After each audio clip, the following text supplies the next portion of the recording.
Hi friends, welcome to our channel. இன்னைக்கு நம்ம பார்க்க போகிற ரெசிபி வந்து பாசிப்பருப்பு பணியாரம் செய்ய போகிறோம். அதுக்கு நான் பாசிப்பருப்பு வந்து ஒரு 3/4 கிளாஸ் அளவுக்கு எடுத்திருக்கேன். அதை நான் ஊற வச்சு அதுக்கப்புறம் வேக வச்சுருக்கேன். 3 விசில் போட்டு 2 முட்டை எடுத்திருக்கேன். இதை நல்லா பீட் பண்ணிக்கலாம். இப்போ நம்ம முட்டையை பீட் பண்ணி வச்சுருக்கோம். இப்போ இந்த பாசிப்பருப்பை போட்டுடலாம். இது கூட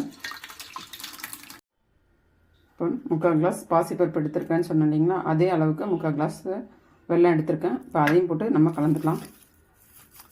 இது கூட ரவை வந்து ஒரு பெரிய ஸ்பூனால் 3 ஸ்பூன் எடுத்திருக்கேன்.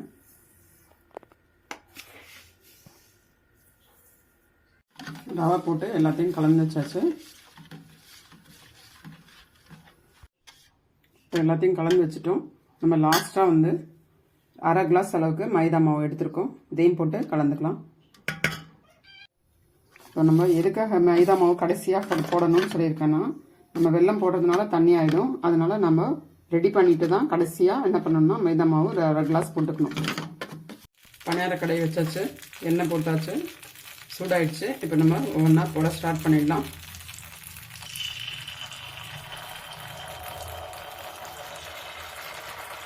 இப்போ நம்ம மேலாக்கா தேங்காய் துருவல் போட்டுடலாம். தேங்காய் துருவல் போட்டோன்னே மிளகாய் எண்ணெய் போட்டு நம்ம மூடி வச்சிடலாம். இப்போ நம்ம ஒவ்வொன்றத்தை திருப்பி போட்டுடலாம்.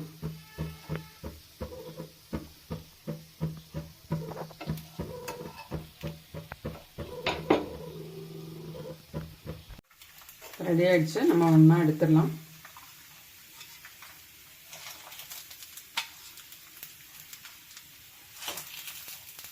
ஃப்ரெண்ட்ஸ் பாருங்கள், இதுதான் பாசிப்பருப்பு பணியாரம். இது ஈஸியாக செய்யக்கூடியது. இதில் நம்ம முட்டை பாசிப்பருப்புன்னு போட்டிருக்கிறதுனால ப்ரோட்டீன் சத்து உள்ளது. நீங்களும் ட்ரை பண்ணி பாருங்கள். என்ஜாய் பண்ணுங்கள், லைக் பண்ணுங்கள், ஷேர் பண்ணுங்கள். ஹைடெக் ரெசிபி சேனலுக்கு மறக்காமல் சப்ஸ்கிரைப் பண்ணிவிடுங்க. தேங்க்யூ.